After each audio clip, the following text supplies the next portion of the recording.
Olá, queridos, graça e paz. Mais uma vez nós nos encontramos aqui. Esta é a 26ª noite da nossa marcha para um avivamento.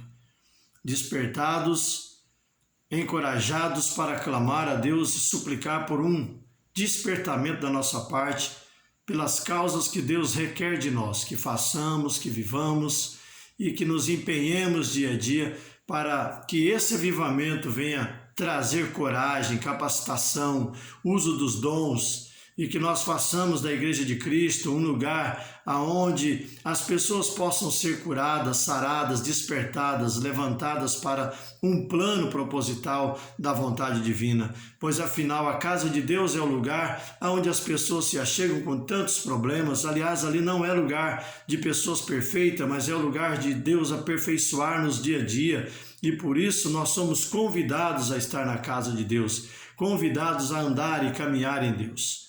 Amados, foi nesse propósito que abri a palavra de Deus nessa noite, e eu tenho aqui o livro de Oséias, e o capítulo 8 é o nosso texto da noite. Amém, queridos? Diz a Bíblia em Oséias capítulo 8, põe a trombeta à tua boca, ele vem como águia contra a casa do Senhor. Porque eles transgrediram o meu pacto e se rebelaram contra a minha lei. O profeta Oséias recebe uma palavra da parte de Deus para que ele coloque a trombeta à boca e ele proclame aquilo que o povo fizera contra a sua vontade. Deus é Senhor sobre tudo e ele sabe quando o seu povo peca contra ele. Israel, no lado norte da Palestina, considerado o povo da parte norte, era um povo que de constância estava em contradição aos anseios divinos.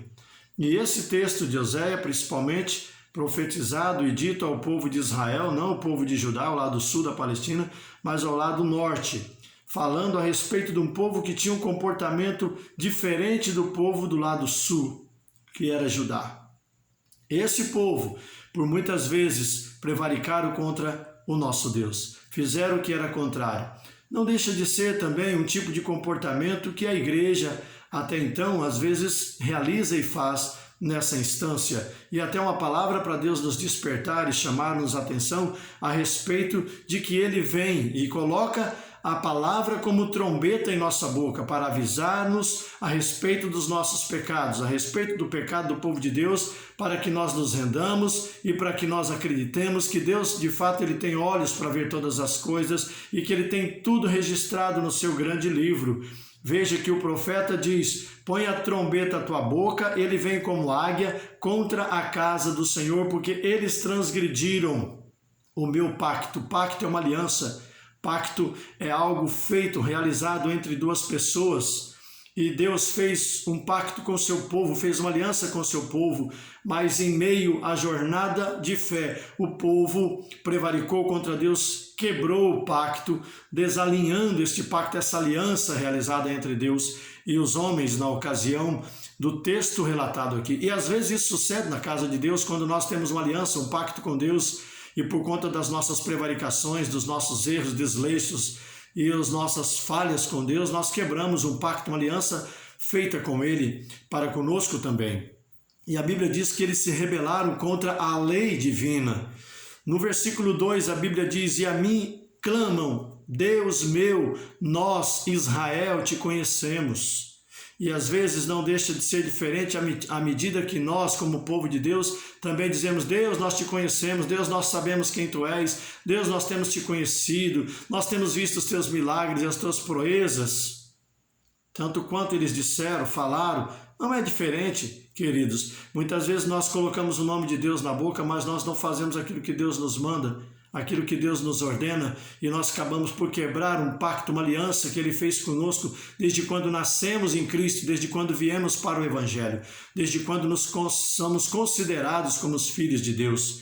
Logo mais no versículo 3, a Bíblia diz, Israel desprezou o bem, o inimigo persegui-lo-á. Ou seja, Israel, quando deixou de fazer o que era bom diante dos olhos de Deus, desprezou o que era bem, desprezou o que era bom. automaticamente atraiu para ser ele perseguido, para ser perturbado, incomodado. Muitas vidas, muitas almas às vezes deixam de fazer o que é bom, o que é agradável aos olhos de Deus e passam por tribulações, dificuldades, tormentas e desilusões, até mesmo na vida da fé.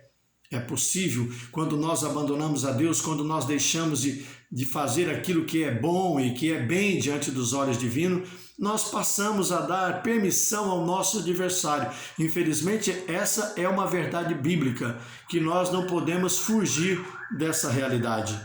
No versículo 4, o profeta Oséias continua dizendo: eles fizeram reis, mas não por mim, diz o Senhor.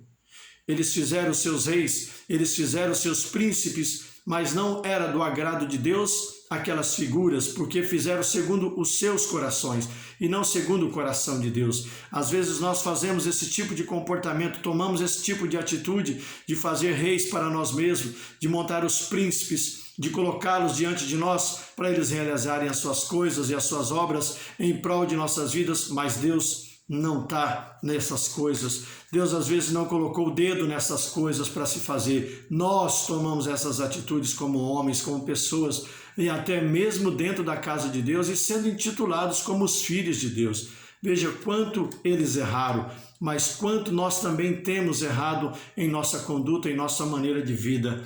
A Bíblia ainda continua dizendo no versículo 4, mas sem a minha aprovação, da sua prata e do seu ouro fizeram ídolos para si, para serem destruídos. Ou seja, com sua prata, com seu ouro, que no passado eles fizeram seus ídolos, Deus dissera: eu destruirei o teu bezerro. No versículo 5 ele fala: o teu bezerro, ó Samaria, é rejeitado. A minha ira se acendeu contra eles.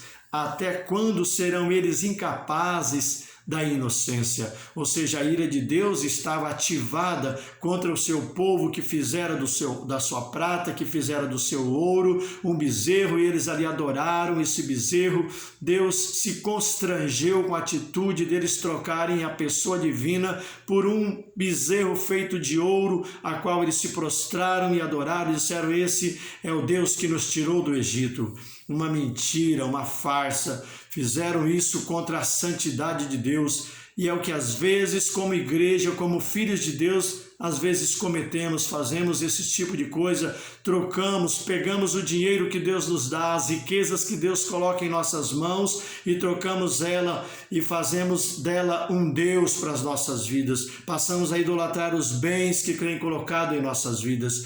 Isso não é bom, fazer da prata e fazer do ouro e do dinheiro que nós conquistamos através da graça divina, fazer dele um ídolo para nós. Estamos cuspindo na face divina, estamos desprezando o Senhor da vida.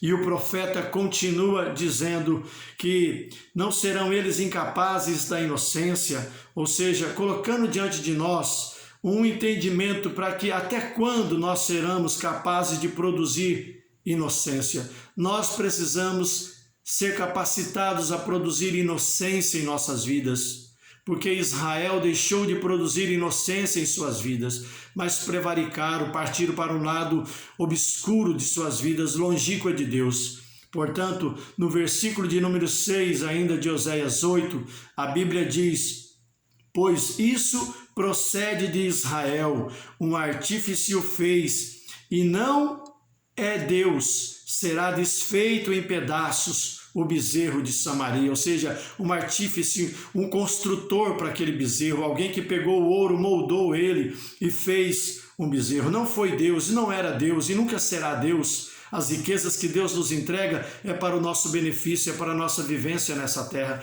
mas não é para a gente usar isso como um Deus, como uma coisa que toma o nosso tempo, como algo que leva o nosso tempo. Nós precisamos fazer de Deus o Senhor das nossas vidas. Nós precisamos recitar o Salmo de número 91 de constância, lembrar que aquele Salmo nos leva e nos arremete a ter Deus como a nossa segurança, como nosso refúgio, como a nossa fortaleza e nele confiarmos. Por isso, ainda o profeta Oséias, no capítulo de número 8, versículo 7, ele diz: porquanto semeiam vento, hão de ceifar o turbilhão. Ou seja, em outra versão diz: porquanto semeiam vento, hão de colher tempestade. não haverá seara, a erva não dará farinha, se a der, tragá-la-ão os estrangeiros, ou seja, ainda que a colheita seja abundante, os estrangeiros tomá-la-ão, levarão, ou seja, ainda que vier uma colheita nesse tempo, se nós não olharmos para as coisas divinas, se os homens, se as pessoas, se nós como sacerdotes ou até mesmo como pessoas que vivenciamos a fé em Deus, não praticarmos a fé idônea, se nós não caminharmos dentro dos princípios divinos, ainda que tenhamos a colheita será levada, será tomada, ainda que as riquezas venham, Deus permita que elas sejam levadas de nós, porque a Bíblia diz que plantaram vento e colherão tempestade. Duras palavras essas, mas são importantes para que nós acordemos de que maneira estamos vivendo ante a face desse Deus tão precioso. O texto continua, ele vai até o versículo 14, e não são coisas boas, são coisas que o povo de Deus deixou de fazer. Querido, eu chamo você ao despertar para o tempo de Deus. Esse é um tempo que Deus está nos chamando a acordar para as suas coisas, para a sua preciosa obra. Acordai-nos. Que nós venhamos acordar para a obra de Deus, que nós venhamos acordar para os seus preceitos, para executar a obra que colocou em nossas mãos, aquilo que Ele confiou na tua mão, que confiou em nossas mãos, em minhas mãos. Façamos, despertemos, acordemos para Deus. Esse é um tempo de avivamento. Ele te pegue, Ele consuma a sua vida, Ele arda dentro de você, dentro de mim, dentro de nós, dentro das nossas famílias, dentro de nossa casa, dentro de nossos ministérios, que Ele te alcance, que Deus faça de nós verdadeiras labaredas de fogo nesse tempo, porque a igreja do Senhor ainda fará tantas proezas nesse tempo. Portanto, receba o avivamento que parte de Deus sobre nossas vidas. Acordemos diante desse texto de Oséias capítulo 8, para vivenciarmos o melhor de Deus e não prevaricarmos e não fazer o que é contrário, como tanto Israel fizera. Nós podemos fazer o melhor, nós podemos caminhar em Deus. Amém, queridos? Quero deixar essa palavra ao teu coração, despertando essa sua vida para vivenciar o melhor de Deus para esse tempo. Que Deus te encoraje, que Deus te faça vencer todos os obstáculos daquilo que permeia contra a nossa fé, tentando nos lançar para baixo. Vamos nos levantar através da graça e do poder de Deus e venhamos fazer ainda mais orações e deprecações e súplicas diante dele, para que ele nos levante em tempo oportuno, para vermos ainda mais o fluir do seu reino sobre essa terra, sobre esse estado e sobre essa nação brasileira, para a glória de Deus. Aonde quer que esse evangelho produza fruto, ele percorra as terras, ele percorra os continentes e alcance você ainda em qualquer lugar do mundo onde você esteja. A palavra de Deus te traga vida e te desperte para a glória de Deus. Fique na paz, Deus te abençoe hoje, amanhã e sempre, no nome santo de Jesus, para a glória de Deus. Um beijo no seu coração. Amém, Jesus.